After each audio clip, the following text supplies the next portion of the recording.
दोस्तों नमस्कार। मध्य प्रदेश शिक्षक भर्ती परीक्षा 2012 का ये पेपर है जो कि आपको सॉल्यूशन सहित बताया जाएगा। इसके सारे क्वेश्चन जितने भी 150 क्वेश्चन थे उन सभी 150 क्वेश्चनों का आपको सॉल्यूशन बताया जाएगा। और आज हम पर्यावरण अध्ययन का सॉल्यूशन आपको इस वीडियो के माध्यम से बता रहे हैं। आइए स्टार्ट करते हैं। पर्यावरण अध्ययन के 2012 का जो मध्य प्रदेश शिक्षक भर्ती परीक्षा हुई थी उसका पेपर पूरा सॉल्यूशन सहित पूरे उत्तर आपको बताए जाएंगे।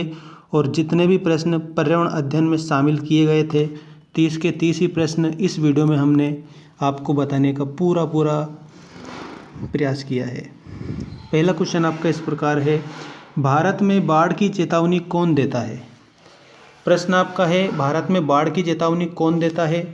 ऑप्शन है केंद्रीय जल आयोग, सिंचाई एवं बाढ़ नियंत्रण विभाग, जल संसाधन विभाग या ये सभी। तो भारत में बाढ़ की चेतावनी जारी करते हैं ये सभी। तो इसका जो करेक्ट आंसर होगा, भारत में बाढ़ की चेतावनी कौन देता है, तो आएगा केंद्रीय जल आयोग भी देता है, सिंचाई एवं बाढ़ नियंत्रण विभाग भी देता है और जल संसाधन विभाग भी देता है। इसके बाद में अगला प्रश्न है, ग्राम पंचायत क्या कार्य करती है? अगला प्रश्न आपका इस प्रकार है, ग्राम पंचायत क्या कार्य करती है? पानी के स्रोतों का रखरखाव, विद्यालय का निर्माण, गरीबी रेखा के नीचे के लोगों की सूची बनाना या ये सभी। तो जो ग्राम पंचायत है वो इन सभी कार्यों को करती है। तो इसका करेक्ट आंसर होगा ये सभी। ग्राम पंचायत पानी के स्रोतों का रखरखाव भी करती है, विद्यालय का निर्माण भी करती है, मतलब कि जो ग्रामीण निर्माण कार्य है वो ग्राम पंचायत के द्वारा ही किए जाते हैं, और गरीबी रेखा के नीचे के लोगों की जो सूची बनाना ये भी ग्राम पंचायत का कार्य होता है। इसके बाद में अगला प्रश्न है, निम्नलिखित में से कौन सा आपदा पर्यावरणीय ह्रास के कारण उत्पन्न होती है? मतलब पर्यावरणीय क्षति के कारण कौन सी आपदा उत्पन्न होती है? आपके ऑप्शन है भूस्खलन, बाढ़ एवं सूखा, वनों की आग या ये सभी। तो इसका जो करेक्ट आंसर है, जो पर्यावरण की क्षति होती है तो उसके कारण कौन कौन सी आपदाएं उत्पन्न होती है, तो भूस्खलन भी उत्पन्न होता है, बाढ़ और सूखा भी उत्पन्न होता है, वनों की आग भी उत्पन्न होती है। तो इसका करेक्ट आंसर होगा ये सभी। ऑप्शन नंबर डी हमारा इसमें करेक्ट होगा। इसके बाद में अगला क्वेश्चन है, इंदिरा गांधी नहर परियोजना का लाभ किस राज्य को मिल रहा है? प्रश्न ये आया था, इंदिरा गांधी नहर परियोजना का लाभ किस राज्य को मिल रहा है? केरल, उत्तर प्रदेश, राजस्थान या फिर मध्य प्रदेश। तो इसमें करेक्ट ऑप्शन होगा हमारा राजस्थान। इंदिरा गांधी नहर परियोजना का लाभ राजस्थान राज्य को मिल रहा है। अगला जो प्रश्न है वो इस प्रकार है, जल जनित बीमारी, जल जनित बीमारी का एक उदाहरण है डिप्थीरिया, ट्रांसिलाइटिस, डायरिया या खसरा। तो जल जनित जो बीमारी जल से होती है वो है डायरिया। अगला प्रश्न है, पर्यावरणीय शिक्षा का मुख्य उद्देश्य है। पर्यावरणीय शिक्षा का मुख्य उद्देश्य क्या है? आपके ऑप्शन है पर्यावरण की सुरक्षा एवं संरक्षण, पर्यावरण के संसाधनों का अधिकतम उपयोग, पर्यावरण के संसाधनों का न्यूनतम उपयोग या इनमें से कोई नहीं। तो जो बच्चों को पर्यावरण की शिक्षा दी जाती है उसका उद्देश्य होता है कि जो पर्यावरण है उसकी सुरक्षा और संरक्षण हो सके। ठीक है, तो ऑप्शन नंबर ए हमारा इसमें करेक्ट होगा, पर्यावरण की सुरक्षा एवं संरक्षण। अगला प्रश्न है, निम्नलिखित प्रतियोगिताओं में किसका संबंध पर्यावरण के प्रति जागरूक करने से है? ये प्रतियोगिता की बात की जा रही है। तो आपके ऑप्शन इस प्रकार है, ग्रीन ओलंपियाड, वन महोत्सव, पर्यावरण प्रदर्शनी या पर्यावरणविद दिवस। तो इसका जो करेक्ट आंसर है वो करेक्ट आंसर होगा ग्रीन ओलंपियाड। ये प्रतियोगिता बच्चों में पर्यावरण के प्रति जागरूकता फैलाने के लिए होती है। तो करेक्ट आंसर है ग्रीन ओलंपियाड। अगला प्रश्न है, पर्यावरण दिवस प्रतिवर्ष किस दिन मनाया जाता है? ठीक है, पर्यावरण दिवस प्रतिवर्ष किस दिन मनाया जाता है? तो इसका करेक्ट आंसर होगा 5 जून। 5 जून को प्रतिवर्ष पर्यावरण दिवस के रूप में मनाया जाता है। ठीक है, 5 जून। अगला प्रश्न है आपका, विद्यालय किस रणनीति द्वारा विद्यार्थियों के दिलो दिमाग में पर्यावरण के प्रति जागरूकता पैदा कर सकते हैं? विद्यालय किस रणनीति के द्वारा विद्यार्थियों के दिलो दिमाग में पर्यावरण के प्रति जागरूकता पैदा कर सकते हैं? आपके ऑप्शन है खेलकूद द्वारा, पाठ्यक्रम एवं पाठ्य सहगामी क्रियाओं द्वारा, परीक्षाओं द्वारा, या फिर इनमें से कोई नहीं। तो इसका करेक्ट आंसर होगा हमारा ऑप्शन नंबर बी, पाठ्यक्रम एवं पाठ्य सहगामी क्रियाओं के द्वारा विद्यालय बच्चों के दिलो दिमाग में पर्यावरण के प्रति जागरूकता पैदा कर सकता है। अगले क्वेश्चन की हम बात कर लेते हैं। भारतीय संविधान द्वारा प्रदत्त मौलिक अधिकारों का मुख्य उद्देश्य क्या है? जो भारत का संविधान है जिसमें मौलिक अधिकार दिए गए हैं, उनका उद्देश्य क्या है? मुख्य उद्देश्य आपको बताना है। पहला ऑप्शन है बच्चों का संपूर्ण विकास, पुरुषों का संपूर्ण विकास, महिला सशक्तिकरण, या फिर नागरिकों के व्यक्तित्व का संपूर्ण विकास। तो जो भारत के संविधान के द्वारा जो मूल अधिकार दिए गए हैं, उनका मुख्य उद्देश्य है संपूर्ण नागरिकों के व्यक्तित्व का विकास, मतलब नागरिकों के व्यक्तित्व का संपूर्ण विकास आपको इसमें करेक्ट करना है। इसके बाद में नेक्स्ट क्वेश्चन है सामाजिक विज्ञान में कौन सा घटक शामिल नहीं किया जाता है? सामाजिक विज्ञान में कौन सा घटक शामिल नहीं किया जाता है? आपके ऑप्शन है इतिहास, भूगोल, राजनीति विज्ञान, या फिर व्यावसायिक अध्ययन। तो जो सामाजिक विज्ञान है उसमें इतिहास भी शामिल किया जाता है, भूगोल भी शामिल किया जाता है और राजनीति विज्ञान भी शामिल किया जाता है। तो हमारा ऑप्शन डी करेक्ट होगा, क्योंकि इसमें नहीं की बात की जा रही है। नहीं की बात अगर की जाएगी तो क्या होगा? ऑप्शन नंबर डी, व्यावसायिक अध्ययन शामिल नहीं किया जाता है सामाजिक विज्ञान में। बाकी इतिहास, भूगोल और राजनीति विज्ञान ये तो शामिल किए जाते हैं। अगला प्रश्न है पाठ्यक्रम का वह क्षेत्र जिसका परीक्षण अंकों द्वारा नहीं किया जा सकता। पाठ्यक्रम का वह क्षेत्र जिसका परीक्षण अंकों के द्वारा नहीं किया जा सकता। आपके ऑप्शन है स्वास्थ्य, योग, संगीत, या ये सभी। तो पाठ्यक्रम का जो स्वास्थ्य, योग और संगीत, इन तीनों क्षेत्रों का परीक्षण अंकों के द्वारा नहीं किया जा सकता है। तो ऑप्शन नंबर डी हमारा इसमें करेक्ट हो जाएगा। ठीक है, ये सभी। इसके बाद में अगला क्वेश्चन है निम्नलिखित में से कौन सी पर्यावरण की समस्या नहीं है? पर्यावरण की कौन सी समस्या नहीं है? ठीक है, अब जल की बर्बादी ये भी पर्यावरण की समस्या है, वनों का विनाश भी पर्यावरण की समस्या है, भूमि अपरदन भी पर्यावरण की समस्या है। तो इसका करेक्ट आंसर होगा ऑप्शन नंबर बी, जल का संरक्षण ये पर्यावरण की जो समस्या है ये नहीं है। ठीक है, जल का संरक्षण तो इसमें नहीं पूछा था ना, तो क्या आएगा? Option number B. इसके बाद में अगला क्वेश्चन है इनमें से कौन सा पर्यावरण की शिक्षा का सिद्धांत नहीं है? इनमें से कौन सा पर्यावरण की शिक्षा का सिद्धांत नहीं है? आपके ऑप्शन इस प्रकार हैं। पहला ऑप्शन है पर्यावरण की शिक्षा में सबको शामिल किया जाए। दूसरा ऑप्शन है पर्यावरण शिक्षा जीवन पर्यंत नहीं दी जानी चाहिए। तीसरा ऑप्शन है पर्यावरण शिक्षा संपूर्ण विकास एवं समग्र के लिए होनी चाहिए।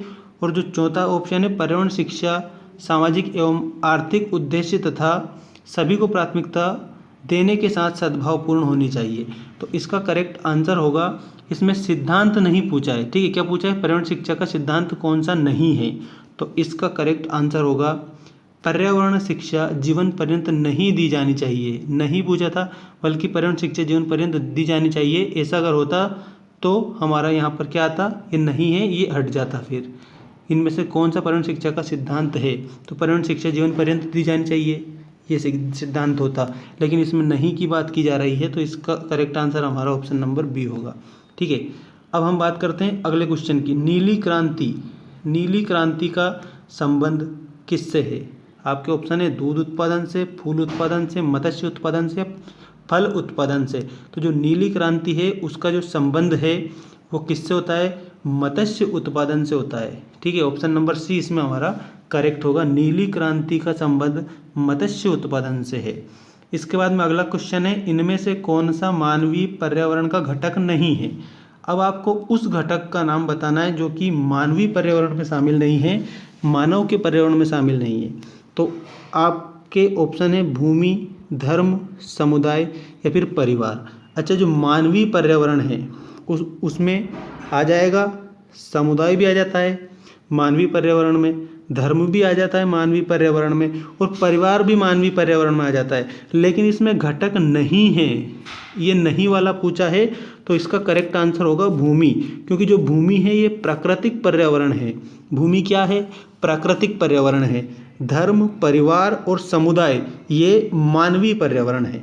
ठीक है, अब हम बात करते हैं अगले क्वेश्चन की। अगला क्वेश्चन हमारा है, द्रवित मैग्मा से बने शैल चट्टान को कहते हैं, द्रवित मैग्मा से बने शैल चट्टान को क्या कहते हैं? आग्नेय, अवसादी, कायांतरित या इनमें से कोई नहीं। तो इसका जो करेक्ट आंसर है वो होगा ऑप्शन नंबर ए, आग्नेय चट्टान, क्योंकि द्रवित मैग्मा से जो शैल चट्टान बनती है उसको आग्नेय चट्टान कहते हैं। इसके बाद में अगला क्वेश्चन है, निम्नलिखित में से कौन सी गैस हमें सूर्य की हानिकारक किरणों से बचाती है? मतलब जो सूर्य की जो पराबैंगनी अल्ट्रावायलेट किरणें आती है उनसे हमें कौन सी गैस बचाती है? आपके ऑप्शन हैं कार्बन डाइऑक्साइड, नाइट्रोजन, ओजोन या फिर ऑक्सीजन। तो इसका जो करेक्ट आंसर होगा, सूर्य की जो हानिकारक किरणें हैं उससे हमें बचाती है ओजोन। ठीक है, ओजोन जो गैस है ये हमें सूर्य की जो हानिकारक किरणें हैं उससे हमारी रक्षा करती है, पृथ्वी पर समस्त जीवधारियों की रक्षा करती है। इसके बाद में अगला क्वेश्चन है, जब वृष्टि तरल रूप में पृथ्वी पर आती है तो उसे क्या कहते हैं? जब वृष्टि तरल रूप में मतलब लिक्विड फॉर्म में जब पृथ्वी पर आती है तो उसे हम कहते हैं वर्षा। क्या कहते हैं? वर्षा कहते हैं। जब वृष्टि तरल रूप में पृथ्वी पर आती है तो उसे वर्षा कहते हैं। अब एक और क्वेश्चन ध्यान रखें अच्छे से, कांटेदार झाड़ियाँ मिलती है। ठीक है, नेक्स्ट क्वेश्चन हमारा है, कांटेदार झाड़ियाँ मिलती है गर्म एवं आर्द्र उष्णकटिबंधीय जलवायु में, गर्म एवं शुष्क रेगिस्तान जलवायु में, ठंडी ध्रुवीय जलवायु में या इनमें से कोई नहीं। तो इसका करेक्ट आंसर क्या है हमारा? ऑप्शन नंबर बी, गर्म एवं शुष्क रेगिस्तानी जलवायु में कांटेदार झाड़ियाँ मिलती है। कौन सी झाड़ियाँ मिलती है? कांटेदार झाड़ियाँ मिलती है। अगला प्रश्न है, सुनहरा रेशा से अभिप्राय है, सुनहरा रेशा से क्या अभिप्राय है? चाय, कपास, रबड़ या फिर पटसन, जिसे जूट भी बोला जाता है। तो पटसन को ही सुनहरा रेशा कहा जाता है। ऑप्शन नंबर सी हमारा इसमें करेक्ट होगा, पटसन को सुनहरा रेशा कहा जाता है। पटसन, जूट एक ही बात है, ये भी आप गौर करना। अगला प्रश्न है, किस ग्रह को पृथ्वी का जुड़वां ग्रह के नाम से जाना जाता है? किस ग्रह को पृथ्वी का जुड़वां ग्रह कहा जाता है? ऑप्शन है बृहस्पति, शनि, शुक्र या फिर मंगल। तो पृथ्वी का जो जुड़वां ग्रह है वो शुक्र ग्रह को कहा जाता है। किसको कहा जाता है? शुक्र ग्रह को कहा जाता है। इस शुक्र ग्रह को भोर का तारा भी कहा जाता है, शुक्र ग्रह को भोर का तारा भी कहा जाता है, पृथ्वी का जुड़वां ग्रह भी कहा जाता है। ठीक है, और मंगल ग्रह लाल ग्रह कहा जाता है। मंगल ग्रह को शनि के आसपास वलय पाई जाती है, रिंग पाई जाती है, और जो बृहस्पति है ये सबसे बड़ा ग्रह है। अब ध्यान रखें, एक बार और मैं आपको अच्छे से बता देता हूँ, पृथ्वी का जुड़वां ग्रह शुक्र है जिसे भोर का तारा कहा जाता है, मंगल ग्रह को लाल ग्रह कहा जाता है, शनि ग्रह के चारों ओर वलय पाई जाती है, बृहस्पति सबसे बड़ा ग्रह है। इसके बाद में अगला क्वेश्चन है, विश्व का सबसे ऊंचा पठार कौन सा है? आपके ऑप्शन है दक्कन का पठार, मालवा का पठार, छोटा नागपुर का पठार या फिर तिब्बत का पठार। तो विश्व की अगर बात की जाए तो उसमें आएगा तिब्बत का पठार विश्व का सबसे ऊंचा पठार है, जिसे दुनिया की छत के नाम से भी जाना जाता है। दुनिया की छत, ठीक है, दुनिया की छत किसे कहा जाता है? तो तिब्बत के पठार को ही दुनिया की छत कहा जाता है, इसीलिए ये विश्व का सबसे ऊंचा पठार है। इसके बाद में अगला है, मानव जनित आपदा का एक उदाहरण है। मानव जनित आपदा का एक उदाहरण कौन सा है? अब प्रश्न को पहले आप समझें। प्रश्न में बताया है कि मानव के द्वारा ऐसी कौन सी आपदा उत्पन्न होती है। मानव के द्वारा ऐसी कौन सी आपदा उत्पन्न होती है? भूकंप, सुनामी, रासायनिक आपदा या भूस्खलन। तो भूकंप ये प्राकृतिक आपदा है, ठीक है, तो ये भी नहीं होगा। सुनामी भी प्राकृतिक आपदा है, भूकंप भूस्खलन भी प्राकृतिक आपदा है। तो मानव के द्वारा रासायनिक आपदा उत्पन्न होती है, तो इसका करेक्ट आंसर क्या हो जाएगा? ऑप्शन नंबर सी, ये रासायनिक आपदा मानव जनित आपदा है।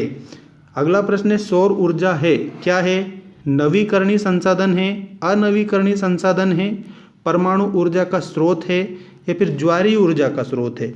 तो जो सौर ऊर्जा है ये कभी ना समाप्त होने वाली ऊर्जा है, ठीक है, इसको हम नवीकरणीय संसाधन कहते हैं, जिसका हम एक बार नहीं 1000 बार उपयोग कर सकते हैं, ठीक है। तो ये नवीकरणीय संसाधन है सौर ऊर्जा। इसके बाद में अगला क्वेश्चन है, इनमें से किस राज्य में काली मिट्टी पाई जाती है?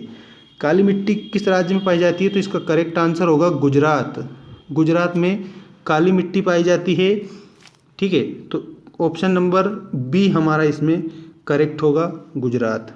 अगला क्वेश्चन है, निम्न में से कौन सा उद्योग दूरभाष, कंप्यूटर आदि संयंत्र निर्मित करता है? दूरभाष, कंप्यूटर आदि संयंत्र निर्मित कौन सा उद्योग करता है? तो उसमें आएगा इलेक्ट्रॉनिक उद्योग। इलेक्ट्रॉनिक उद्योग क्या करता है? दूरभाष, कंप्यूटर आदि संयंत्रों का निर्माण करता है। इसके बाद में हम बात करते हैं अगले क्वेश्चन की। अगला जो क्वेश्चन है वो इस प्रकार है, इनमें से कौन सा पत्तन बंदरगाह पूर्वी तट पर स्थित है जो अंतःस्थलीय तथा अधिकतम गहराई का पत्तन है तथा संपूर्ण सुरक्षित है? संपूर्ण सुरक्षित कौन सा है? और इसमें ये भी याद रखना है आपको कि अंतःस्थलीय भी है, अंतःस्थलीय की भी बात की गई है, और संपूर्ण सुरक्षित बंदरगाह या पत्तन पूर्वी तट पर स्थित है, इसका भी बताना है आपको। तो इसमें आएगा विशाखापट्टनम। क्या आएगा? विशाखापट्टनम।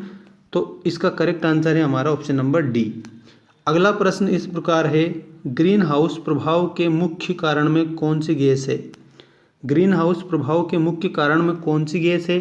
तो इसमें ऑप्शन है ऑक्सीजन, कार्बन डाइऑक्साइड, नाइट्रोजन या फिर हाइड्रोजन। तो जो ग्रीन हाउस प्रभाव पैदा करने वाली जो गैस है वो है कार्बन डाइऑक्साइड। ठीक है, carbon dioxide is the correct answer. Carbon dioxide green house effect उत्पन्न करने वाली गैस है। ठीक है, ऑप्शन नंबर बी हमारा इसमें करेक्ट होगा। और अगला क्वेश्चन है, कौन सा जल प्रदूषण का स्रोत नहीं है? जल प्रदूषण का स्रोत कौन सा नहीं है, ये आपको इसमें बताना है। आपके ऑप्शन इस प्रकार हैं, पहला ऑप्शन है औद्योगिक कचरा, दूसरा है रेडियो एक्टिव कचरा, कृषि से प्राप्त कचरा तीसरा ऑप्शन, और चौथा है खानों से प्राप्त कचरा। तो जल प्रदूषण का जो स्रोत नहीं है वो है कृषि से प्राप्त कचरा। ये जल प्रदूषण का स्रोत नहीं है। औद्योगिक कचरा, रेडियो एक्टिव कचरा और खानों से प्राप्त कचरा, ये क्या है? जल प्रदूषण के स्रोत है। तो इसमें आएगा कृषि से प्राप्त कचरा। आज के इस वीडियो में हमने पर्यावरण के 30 क्वेश्चन डिस्कस करे जो मध्य प्रदेश संविदाशाला शिक्षक भर्ती परीक्षा 2012 में पूछे गए थे। ठीक है, 2012 का ये पूरा पेपर आज हमने डिस्कस किया, जिसमें 30 क्वेश्चन, कितने? 30 क्वेश्चन पर्यावरण अध्ययन के हमने इसमें शामिल किए थे। अब मैं आपको एक और बात बता देता हूँ कि नेक्स्ट वीडियो में आपको 30 क्वेश्चन जो 2012 में पूछे गए थे वो बाल विकास शिक्षा शास्त्र के, 30 क्वेश्चन हिंदी के और 30 ही क्वेश्चन आपको मैथ्स के, मतलब कि 2012 के जितने भी पेपर हुए थे सभी का सॉल्यूशन आपको बताएंगे। यदि आपको वीडियो पसंद आता है तो चैनल को ज़रूर सब्सक्राइब कर लेना और अपने दोस्तों के साथ शेयर कर देना ताकि आने वाली अपडेट प्राप्त होती रहे। धन्यवाद।